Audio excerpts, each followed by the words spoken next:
Thank you for introduction. Let's start. Maybe it's time.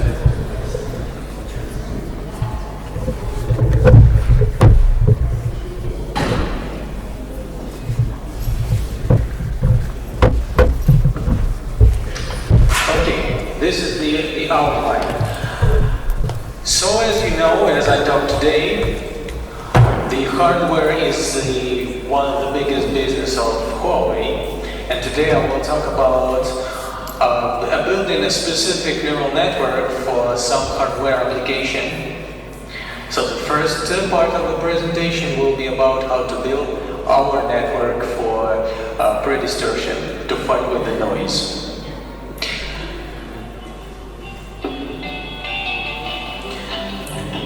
But the second part will be about how to compress your specific neural network. I will talk about some general methods, so it will be not focused on some specific application. Okay, let's start. So here you can see some Huawei equipment, which is so many users. And as I told today, we try to make people happy and to bring you YouTube services and so on. So this is on the left side, the base station, which is mounted somewhere, and inside you have some equipment, some electricals here, called the microwave power amplifier. So what we want to do is we take a signal which contains your traffic from Wikipedia, from YouTube, whatever, and we create the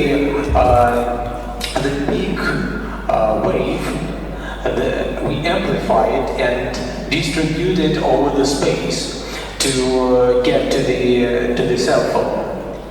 And this hardware, the power amplifier, is doing it.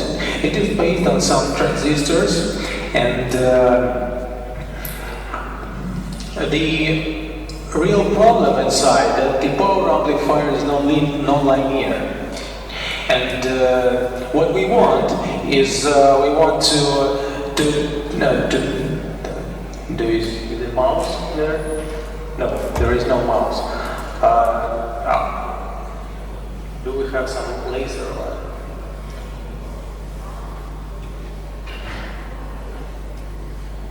Okay, so that's it. So what we want to have some linear amplification.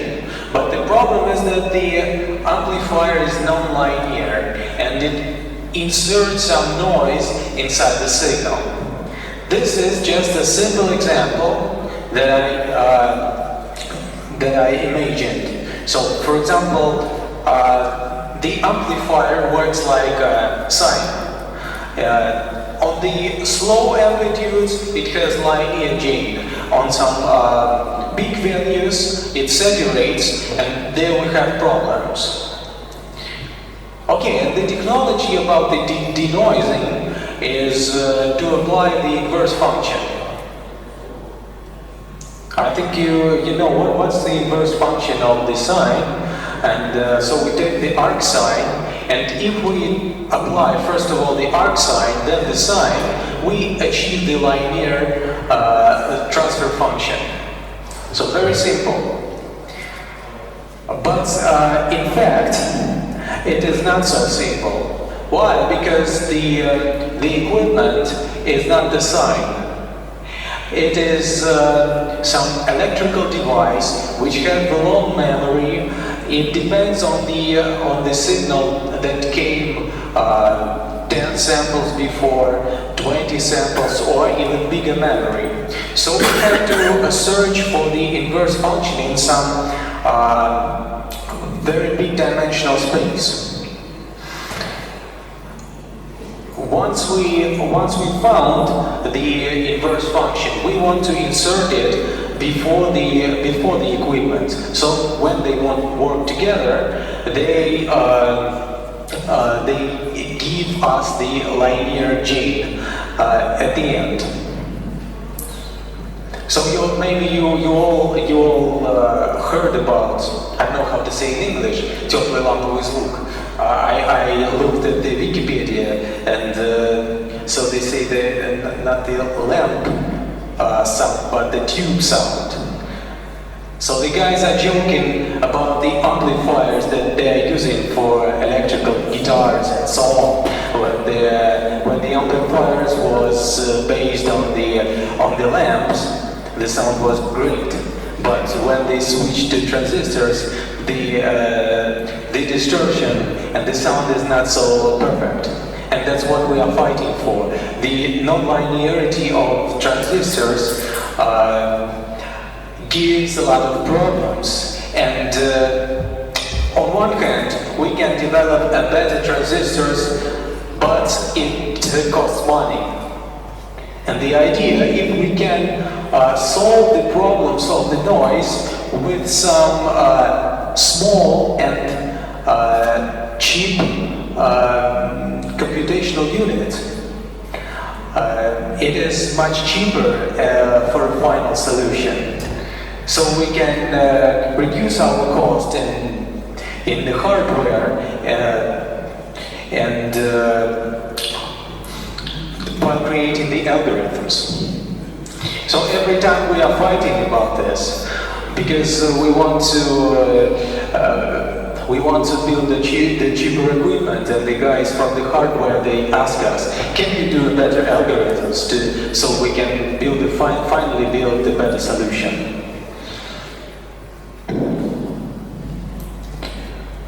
Okay. I forgot to say that the red, so I pointed with the red on the top, that what the problem we are solving, if we say about the machine learning, it is a regression problem. That we have a signal as an input, and we have a signal in the output. So it is sequence-to-sequence modeling, and it is a regression problem. And next I will talk about some challenge inside.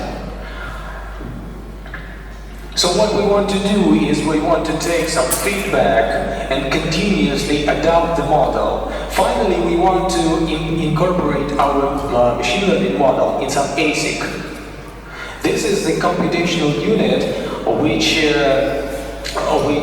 is constructed especially for our neural network, which is solving the exact problem of finding the inverse function. And we continuously collect the signals and the input of the amplifier, of the output of amplifier, and adapt the coefficients of our model. Looks very casual if we not focus on the details. But the details is that we require very small models. What means the small models? If we start from, for example, 1 million parameters in the neural network, it's okay. Especially for the guys from computer vision, that's okay. 1 million parameters, why not? But the requirement is to have less than 1,000. Really, when I heard about this requirement, I was surprised, because I'm like a deep learning guy. I don't think that we can compress from 1 million to 1,000 without losing the performance. Looks like the guys want to fire me from my job. But surprisingly for me, when I become working in these constraints, we finally reached the goal. And now the Chinese guys is asking, can you do not 1,000 but half, maybe maybe 10 times less.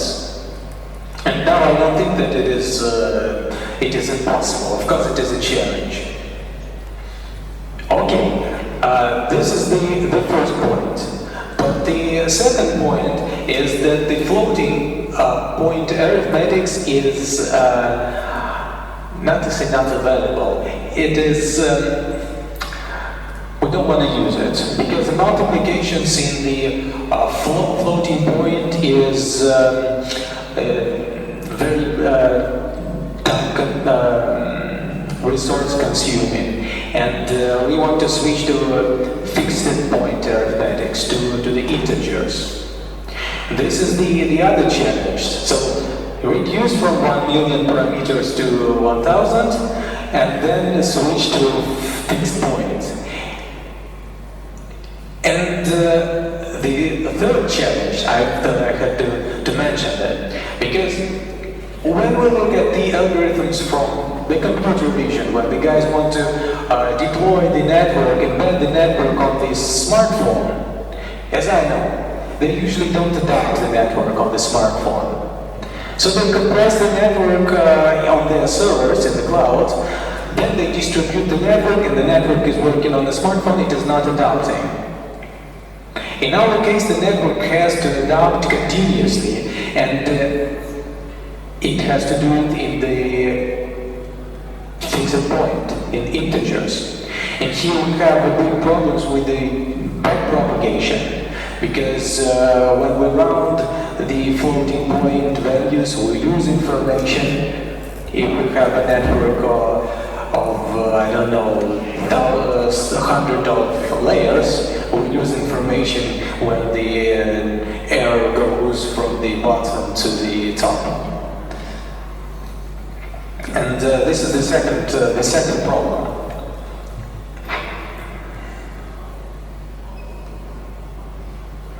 Okay, I want to check, didn't I forget something? Because now I want to switch to some general methods about compression. Okay, I think everything is clear. So we're working on compression for maybe 2 years. We tried a lot of algorithms, and so here I will show you some stack of algorithms that can help you. It is not the only way that you can use, but it is one of the possible ways. I will talk about 3 algorithms today, but actually we're using maybe 6 algorithms in our stack. I wanted to focus on three of them. Okay, so recently we had a lot of papers which are trying to reduce the number of parameters in the network. And one of the papers is presented here. The key point here is to find the mouse. Where is the mouse? Okay, so you can see the special regularizer on the right part. It just computes the number of parameters which are not 0. So we try to minimize our cost function and include this regularizer to build the sparse models. Okay, the very clear idea, except that you cannot take the gradient of this term. So the guys are using some variational dropout techniques to approximate this distribution. This is the one-off approach. So second is the variational dropout approach based on the Gaussian noise.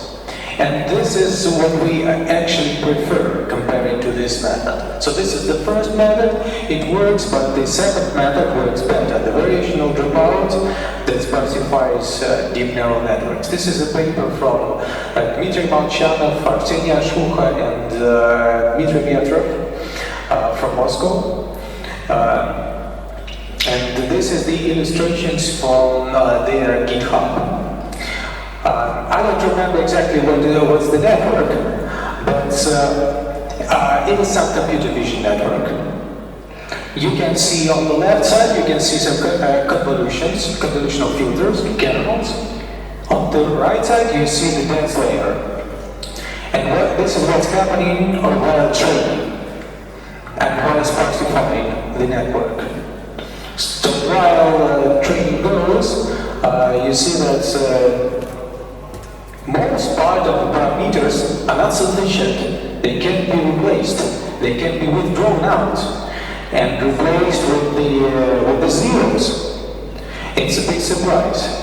The same picture everyone is showing now. So I've seen this picture of the RCML last summer in Stockholm. So a lot of guys are impressed about this technology.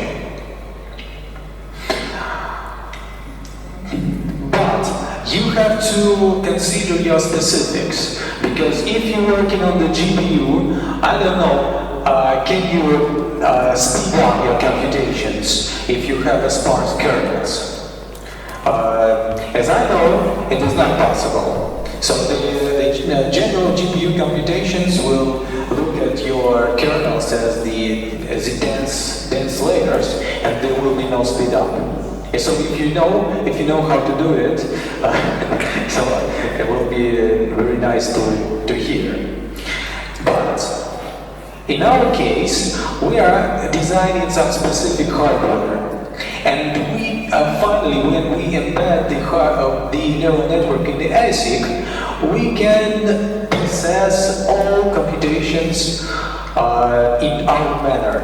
How we can design our special structures for the matrices and how they are multiplying on the input vectors. And in this case, the sparse matrices are very helpful for us. Okay, so now I'll talk a little about how the method works. And then I will show my videos from my research that proves that had proven for me that it works. Okay, and so you have seen on the previous slide about the first method that they insert some regularizer. Here also some regularizer is using. Here the first term, the prior. So you can see that the prior is inverse function of the absolute value of the weights. That means that the probability of weight being 0 is much higher than a probability of being a weight far away from 0. So we insert this penalty. Okay, so it looks like this assumption is not natural. But this assumption helps to build the network sparse. Also, this prior is hard in optimization. It's hard to take a gradient of this function because it is ill-posed in the vicinity of 0. And they apply some technique which approximate this distribution. So now I will talk about this technique. It looks very different from this prior, but the magic is that it tries to approximate the original prior, and it is based on the variational low bound and so on. I think that some of you have been listening to the lectures. You will know about this. By the way, who is participating in the machine learning school among the guys who are sitting here? Approximately the half. And I think you have been listening about the variational Bayesian approach. Yeah? Who have been? Who know about the variational Bayesian? 1/4. And about this method, so only you, Yermek, can know about this method. That's not a surprise for me, because we're working with Yermek on this problem in our cooperation project with Skolkovo. So for most part of you, this method is new. Okay, so I'll be popularizing the research of these guys. Okay, how it works? So first you have a prior which aims to sparsify the weights, gives them a big probability to become zero. But the optimization of this prior is hard. That's why we insert the Gaussian noise. So now, each weight in the model has its individual noise. And even more, the variance of this noise is specific for each weight of the model. Looks very, very strange if you first time look at this, because okay, when I first time I saw this method, I thought, okay, I have 1 million parameters, now I have 2 million parameters. For each weight, I have its specific variance. Looks crazy, because I thought it is hard to optimize a network with 1 million, now I have 2 million. Looks very strange. But finally it works, and the idea is brilliant. If you look below, you can see that the first part, the first part is our original loss function with the Gaussian noise inside. The second is some regularizer, which is based on these alphas.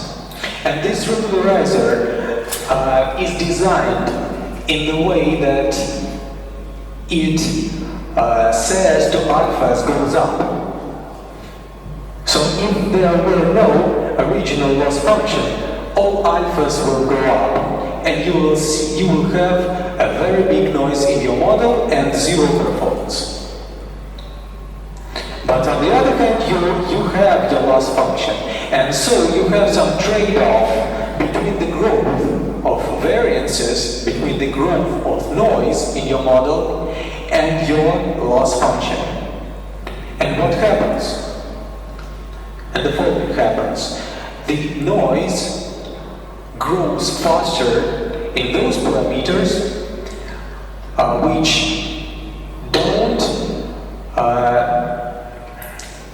influence your loss function.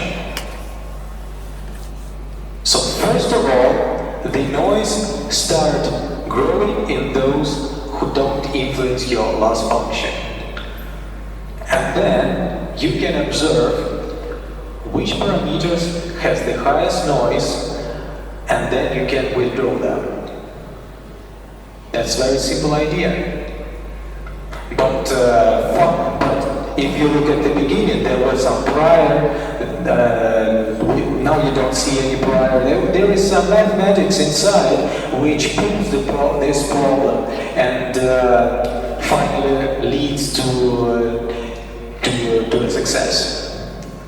That's interesting, and maybe sometimes I think I don't understand this method completely. Okay, this is my example. Not so colorful comparing to the Molchanov results. Here I just point with the red points the values which are not proved, and with the white points the values which are proved. So while sparsification begins, you see that about 10% of parameters are inside the model after proving. That's surprising, because when we started from 500,000. I remember the first experiment. Then we had 50,000. 50,000 is much more closer to 1,000, but still far away. And this method has its limitation. And now I will say about some limitations of this method and what is the next step, what we do after. The first limitation is unpredictable final performance. So you incorporate the noise inside the model and you want to find those parameters which are not sufficient. Okay, you start pruning, you withdraw parameters, but the rest of parameters, they continue disturbed by noise. And that's why you cannot observe your performance when you turn off the noise. When we compress our model to some values that we want, we turn off the noise, and then we have to fine-tune the model. It really takes about, I don't know, 100 reports, maybe 500 reports, and then finally, in the end point, we see the final performance. And we say, okay, that performance, we over-compress the network, return to the beginning. This is very time-consuming to understand what's happening only in the end of training. This is a challenge for this algorithm. And the second is sensitivity to a regularizer. So the regularizer has some weight, like an L2 regularization and others that have a weight. And finally, in this paper, they also have a weight. Actually, I don't remember. Do they have the weight in the paper? But in the code, they have a weight. As I remember, in their theory, they expected to work the algorithm without any weight, multiplying the regularizer. But finally, they have a weight, and this weight is a key point. If we set a high weight, we can over-compress the model. If we set the lower weight of the regularizer, we can undercompress. And we will understand it only after sparsification and after fine-tuning. That's the problem.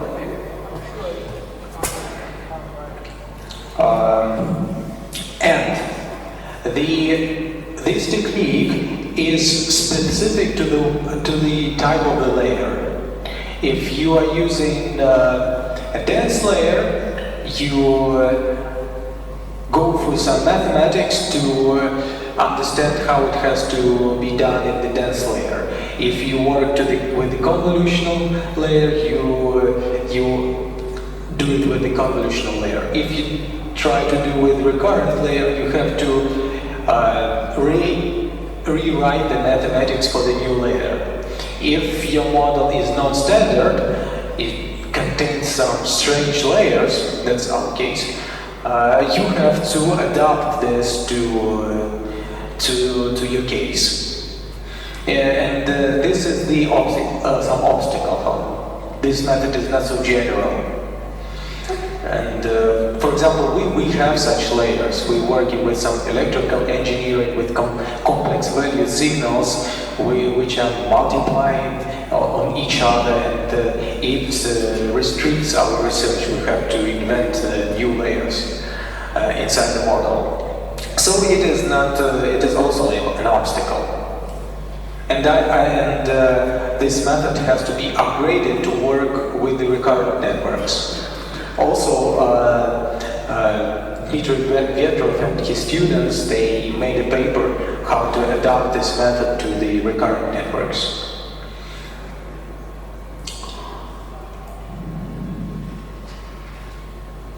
And the final is the fourth line. So what the prior is very strong. What does it mean? It says to the weights go to the zero, but this is not the real distribution of the weights. That's why if we set the prior very high, a lot of zero, the model will be disturbed, and probably we lose the performance because we put the improper prior inside. That's the other obstacle. Okay, so I can switch to the other methods that can help further in the compression. But now you can ask something about these methods. If you have some ideas or comments or interesting questions about this. I think it's better to split in some parts the questions, because there will be another two methods further.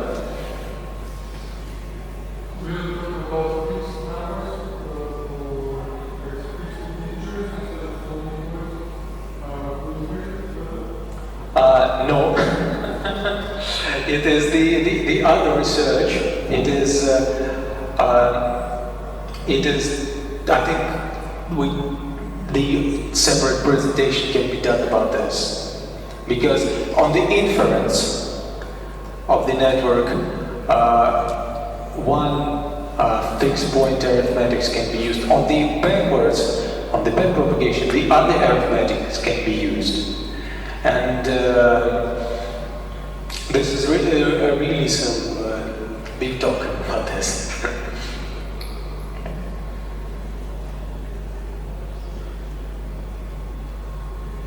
Okay, is there any other questions about the method?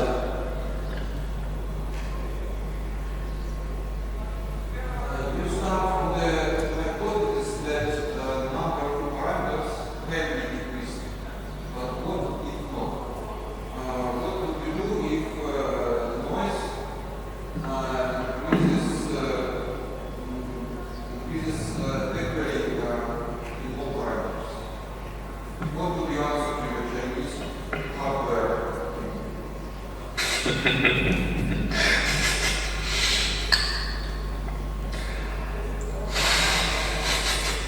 Interesting question. The question is it hypothesis, is it just an idea, or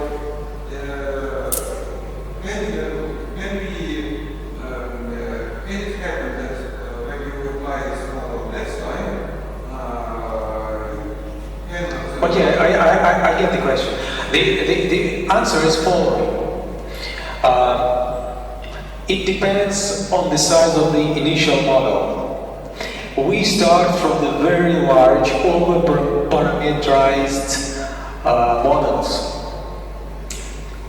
We know, for example, that we can get the good performance with the 100 parameters, but we start from 1 million.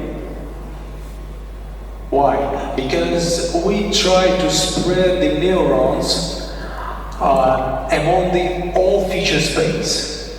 And then, while training and while sparsification, the method will understand which neurons are reliable, which are not.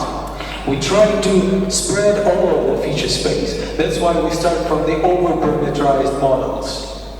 That's why every time we have a lot of parameters to prove.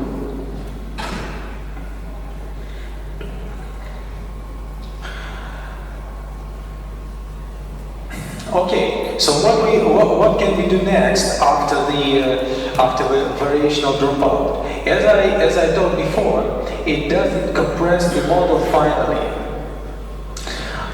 The interesting thing that very simple ideas work well. For example, this is the iterative pruning based only on the values of your weights inside the model. So you find the small weights and you prune them. Then you do it again. Then you fine-tune the model. Then you prune them. Then you see that the performance is not okay. You you go to the previous step, to the previous model, and prune less parameters than you tried. But unfortunately, this method is very slow. Maybe the variational dropout works a couple of hours, but this method works half a day.